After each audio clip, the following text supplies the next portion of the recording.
JT.fr, fournisseur officiel de football. Bonjour à toutes et à tous, c'est l'heure du JT Foot Mercato. On va tranquillement commencer notre édition du jour avec Liverpool qui souhaite relancer la machine à trophées après une saison 2022-2023 décevante. Le club anglais a déjà mis la main à la poche cet été pour renforcer son milieu de terrain. Les Reds ont recruté Wataru Endo pour un peu moins de 20 millions d'euros, Ryan Gravenberch pour 40 millions d'euros, Alexis McAllister à Brighton et surtout Dominic Szoboszlai pour plus de 70 millions d'euros. Maintenant, Jürgen Klopp veut voir de nouveaux joueurs dans son effectif en attaque et en défense. Déjà, Liverpool veut jouer un mauvais tour au Bayern pour Jamal Musiala. Selon Sportbild, les Reds vont mettre la pression aux Bavarois car le jeune Allemand ne veut pas prolonger son contrat qui prend fin en 2026. Les dirigeants anglais sont très vigilants à ce qu'il se passe en Bavière. La preuve, en cas de départ de Mohamed Salah cet hiver, Liverpool a déjà trouvé son remplaçant, ce sera le roi Sané. D'après le Mirror, l'ailier allemand passé par Manchester City est l'objectif prioritaire de l'écurie de la Mersey. Liverpool serait même prêt à faire sauter son record de transfert pour lui. En défense, Jürgen Klopp veut continuer à piller la Bundesliga, mais cette fois du côté du Bayer Leverkusen. Déjà dans le viseur de Liverpool depuis un moment, Piero Hincapié redevient une priorité pour suppléer Virgil van Dijk. C'est en tout cas ce qu'a expliqué son représentant Manuel Sierra dans l'émission Football Sin Casete.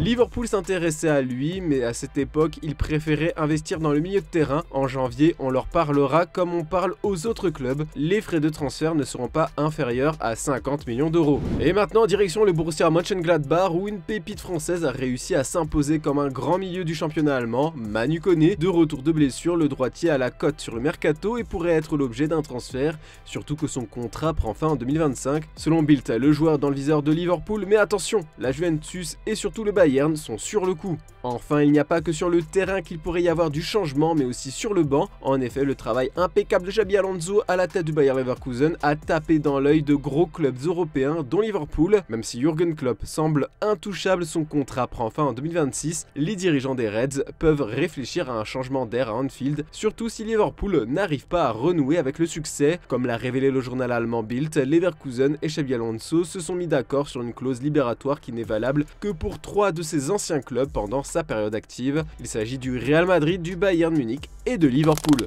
Tout ça m'amène à vous poser la question du jour, est-ce que Liverpool doit tourner la page avec Jürgen Klopp et le remplacer par Xabi Alonso? On a hâte de connaître vos avis en commentaire. Puis hier, on vous a demandé si Carlos Soler et Fabian Ruiz devaient quitter le PSG cet hiver. Vous êtes nombreux à penser que le PSG ne doit pas les vendre pour garder un banc compétitif. Dans le reste de l'actu, on a le droit à de nouvelles révélations accablantes de Sandro Tonali au sujet de l'affaire des paris illicites. Alors que Fagioli connaît sa sanction, le milieu des Magpies a lui aussi décidé de coopérer avec la justice italienne. Tonali a avoué avoir parié sur sa propre équipe lorsqu'il évoluait à l'AC Milan. Circonstance atténuante, selon les déclarations de Tonali, il n'a parié qu'en faveur de son équipe. Si les paris sur sa propre équipe sont confirmés, la sanction du parquet serait nécessairement de plus de 3 ans selon la Gazzetta dello Sport. Mais la coopération du joueur et sa transparence, tout comme son envie de raccourcir le délai au maximum pour connaître sa sanction, vont alléger la note. Les médias italiens imaginent une sanction d'au moins 1 an pour l'international italien recruté pour plus de 70 millions d'euros par Newcastle cet été.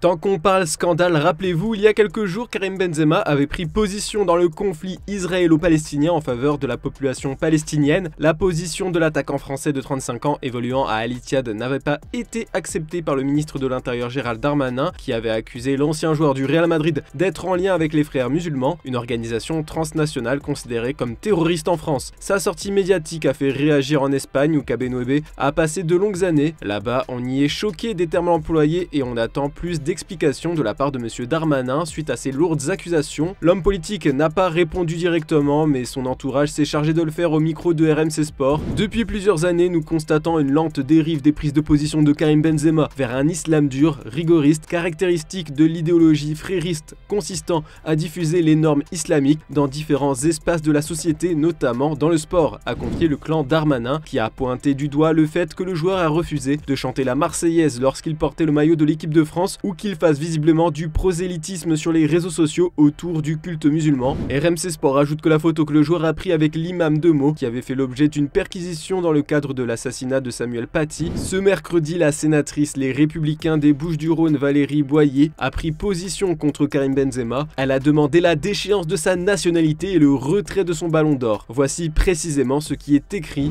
Dans un tweet, le footballeur Karim Benzema a adressé dimanche 15 octobre 2023 ses prières aux habitants de Gaza Gaza, toutes nos prières pour les habitants de Gaza victimes une fois de plus de ces bombardements injustes qui n'épargnent ni femmes ni enfants, a-t-il écrit. Rappelons-le, Karim Benzema a été transféré au club d'Al Ittihad en Arabie Saoudite en juin dernier et bénéficie également d'une double nationalité française et algérienne. Aussi, le ministre de l'Intérieur Gérald Darmanin a affirmé ce mercredi 18 octobre que Karim Benzema est en lien avec les frères musulmans. Si les propos du ministre de l'Intérieur sont avérés, nous devons envisager des sanctions contre Karim Benzema. Une sanction d'abord symbolique serait de lui retirer son ballon d'or. Enfin, nous devons demander la déchéance de nationalité. Nous ne pouvons accepter qu'un binational français internationalement connu puisse déshonorer et même trahir ainsi notre pays. Et un milieu de première ligue fait le forcing pour aller au Bayern Munich cet hiver. En effet, d'après les informations de Sky Sports, Joao Palhinha n'a qu'une seule envie, signer chez les pensionnaires de l'Allianz Arena en janvier. Problème, les 65 millions d'euros réclamés par les dirigeants des Cottagers ne font clairement pas les affaires du Bayern Munich, qui n'a pas envie de dépenser cette somme cet hiver selon nos confrères d'Outre-Rhin. Le club était déjà à deux doigts de se l'offrir cet été, mais le temps a joué contre eux. Transféré dans les ultimes instants du mercato estival au FC Barcelone, Joao Félix retrouve des couleurs en Catalogne. Outre la réussite retrouvée, ses performances physiques et son sens du dévouement sur le terrain impressionnent. Mais Joao Félix a provoqué une polémique sur les réseaux sociaux. Comme le rapporte Sport, le Lusitanien a aimé une publication mettant en lumière ses performances sous le maillot blaugrana avec la mention suivante: les supporters de l'Atlético de Madrid pleurent, suffisant pour altérer davantage sa relation avec les colchoneros.